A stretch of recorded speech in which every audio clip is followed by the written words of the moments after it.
Welcome back to another edition of Babyface Brew Review. My name's Alex. I'll be walking you guys and gals through this beer review for the next few minutes here today. If you don't already know by looking at the bottle, this is a very, very special beer. And with that said, I am very, very excited to join you guys and gals here today because this is one of my top 5 favorite beers that there is on planet Earth. Here in the Milky Way galaxy. This thing is amazing, and I am so excited, like I said, to join you and be reviewing it in front of you here today. I got home today, power was out, power came back on. When I saw this box that was sitting there, I knew exactly what it was. It was born yesterday by Lagunitas Brewing Company, Petaluma, California, Chicago, Illinois, soon to be Azusa, California. This beer was bottled 2 days ago on the 16th of October. Today's date is the 18th, 2 days old. Super, super fresh. That is the lowdown on this beer. They try to get it out as fast as possible, and they do a hell of a job with that. So I got this in the mail from Lagunitas with some cool bottle caps, a pin, a really nice little scarf dealio here. Thank you, Lagunitas and Karen Hamilton there. So, huge fan if you already don't know. I just love the quality and the price point that they bring to their beers. You know, regardless of being bought out by Heineken, that's another story. I'm going to grade this beer based on my opinion of it and what I think it is. So, thank you again for joining me. But Born Yesterday is upon us. Getting into the specs of the beer, this year clocks in at 7.2% alcohol by volume, 60 IBUs. Last year we were looking at 7%, so they bumped it up another 2 from the previous 2015 year. It was at 6.5%, so they label it American Pale Ale, Fresh Hop Pale Ale. I don't know how much of a pale ale it is, cruising into the 7.2 range, 7.5 range there. So, with all that said, getting in the accolades, 4.41 out of 5 on Beer Advocate, that's pushing into the world-class category, what they used to have, changed over the rating system, as you guys and gals may know. Untapped, 4.01. Caps, that's kind of a conglomerate, all mashed together from 14, 15, 16. So you have a little variance there in the ratings.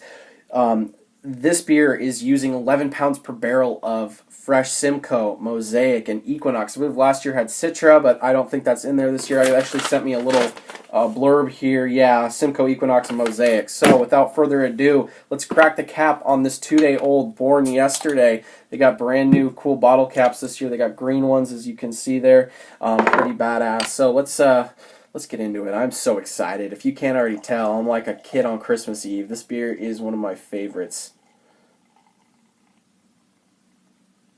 And of course, I had to go all out here with the Lagunitas glass just to do it in tradition. But wow, this thing is stinking up my room. It smells so good. Awesome clarity to this thing, kind of pouring like a pale, kind of golden color, active carbonation streaming up from the bottom there, as you can see, very soap sudsy in regards to the head, kind of almost soapy-like as we swirl it around, see if we get any glass lacing, just little spotty bits of it. Pretty awesome clarity to this one. I remember last year's, they say it's unfiltered. Last year's I think was a little more hazy, but I could be wrong. It's been a year now, but wow, this smells amazing. Let's get into a smell and aroma. Just the dankness, like the leafy green element. I've just missed this. Orange, mango, pineapple, citrus zest, ripe red grapefruit, hop oil, tons of resin, a little bit of caramel malt. Yeah, just a little pine in there, big citrus, orange, pineapple, little peachy notes in there. Really just permeating, blasting out of the glass. This thing is incredible. I mean, let's hope the taste can follow the nose on the Born Yesterday, not Born Again Yesterday. Born Yesterday. So, cheers, pros, whatever the hell you want to call it. Let's dive into this beer. I am so excited.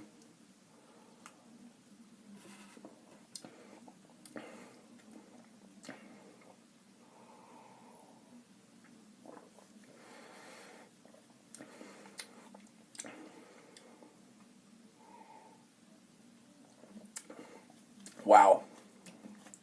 Yeah, I can't put it down. Yeah, that's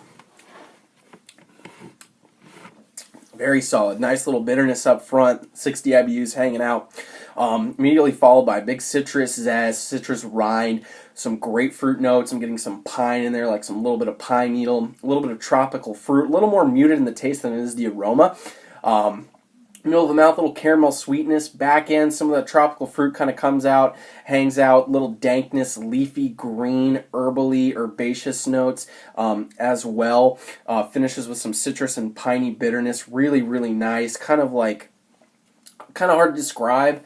Like, just think of like candied orange, like really kind of like not fruity pebbles, but just really candied hops in terms of the feel of the beer. It's very slick. It's oily. There's some sticky resin to it, but it's smooth at the same facet. Really, really drinkable. 7.2% alcohol by volume. This is so dangerous. You could throw back a couple of these and be feeling really good because it's not there. It's not there in the aroma. It's not there in the taste. It's going down super smooth. Very, very drinkable. Carbonation is excellent for the style of pale ale here. Really kind of not like really spritzing, but like it's very, very drinkable. Very, very smooth. Like I said, oh man, this is awesome. I will be candid. I think I like 2016 better than this one. I think 2016 was a little more compact. There was a little bit more action in there. I think they still use the same amount of hops, 11 pounds per barrel, but I can't say for certain. But I do remember just really it exploded more in the taste. Aroma is there, but the taste on the 2016 was very, very solid. That's not to downgrade this one. I believe I gave it like a 98 or something last year. It was way up there. This one I'm going to go with a 96 out of 100. It's fantastic. It's excellent. You should go out and get it. I'm going to go pick up a case when I can. I think it's like around... I think last year was like $8.99 a six-pack, which was absurd at Total Wine & More. I mean, other specialty shops you get it for around $10, $11, but still, that's fantastic for 7.2% beer. That is a fresh hop beer. So, with all that said and considered, 96 for me, but that's not what matters. Matters what you guys and gals think, and you let me know by leaving that all in the comment section down below. I say it each and every time. I appreciate you guys so much and what you contribute to this channel. Going back and forth on the jargon. Leave it all below. What beers would you like me to review next? Did you love this? Did you hate it? Let me all know in the comment section below. Until next time, cheers, Prost. Almost done. We'll see y'all again on Babyface Brew Review.